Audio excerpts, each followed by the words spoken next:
Hello again. We are still on the topic of security as part of my contribution to Bernard's 200 Rand Rijmsig Church initiative. In the first video, we were chatting about passwords and the importance of understanding that your password is your first line of defense, that it's solely your responsibility to set that up properly, and more importantly, that using the same password on every single website is a spectacularly bad idea. But here's the real kicker. Even the most cleverly constructed password is not a guarantee of complete safety and security on any account.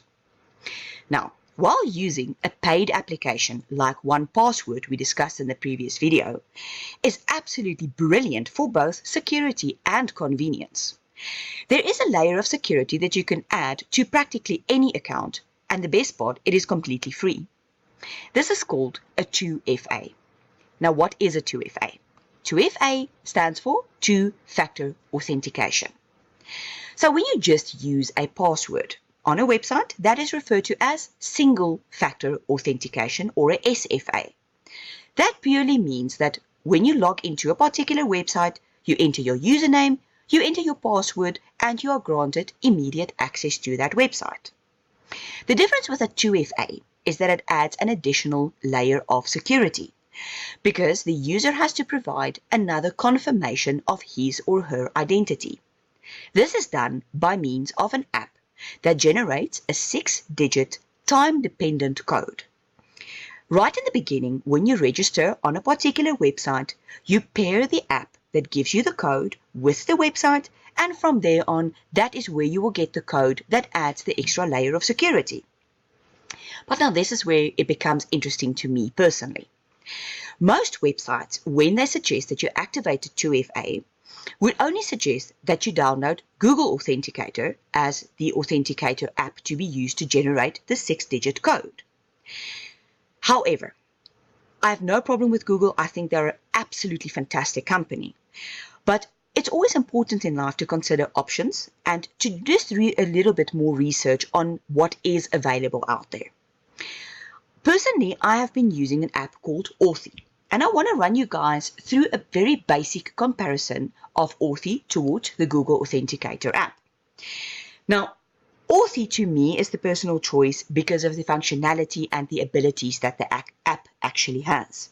Let's look at the first one. Authy, you can activate on literally any device that you are using. So they call it multi-device functionality, and that can sync to any single device, be it your tablet, your phone, your laptop, or your desktop PC.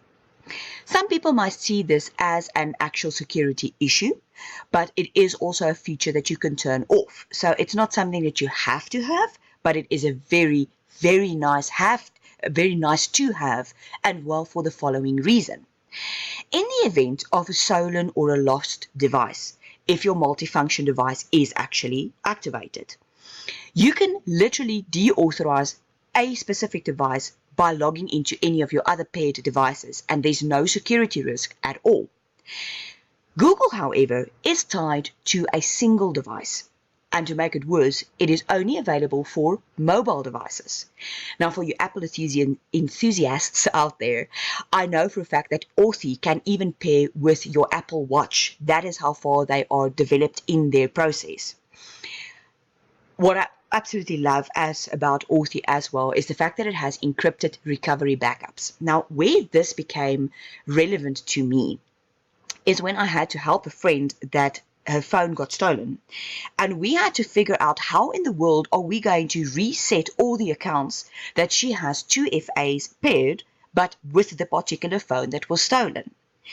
In reading and researching the entire situation, I became aware of Authy and how much easier it would have been had she used Authy for her 2FAs instead of the Google Authenticator. My reason being the following. The minute that you log into a new device, or should you lose a phone or a laptop gets damaged, you simply log into your account, verify yourself, and all your information will seamlessly transfer to the new device. However, with Google Authenticator, if you lose your phone, you lose your access. You will literally have to manually re-import, repair, and unpair the previous device from the account where a 2FA has been set up. And this will have to happen one account at a time. Now, if you're like me that is completely obsessed with security and literally every single thing that I use is paired with a 2FA, this will take an absolutely crazy amount of time to get done. Whereas with Authy, you literally sync it to the new device and you're good to go immediately. What I love as well is that Authy has 3 different ways of keeping your account safe. There's a master password, there's a PIN, and a backup password. And just to add to this, since I've made these slides, I actually became aware of the fact that Authy now has fingerprint identification as well. So they're staying on top of it and really keeping with the times on different ways of keeping your account safe, but also in the same instance, making it as convenient as possible. Another thing that worried me about Google Authenticator is they really have very limited password protection.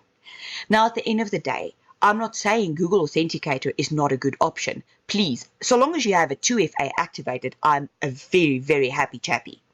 But for me personally, Authy gives you better security and better protection facilities rather than using Google Authenticator. At the end of the day, however, checking your password and making sure you have a 2FA activated is all about security, and that to me is the bottom line.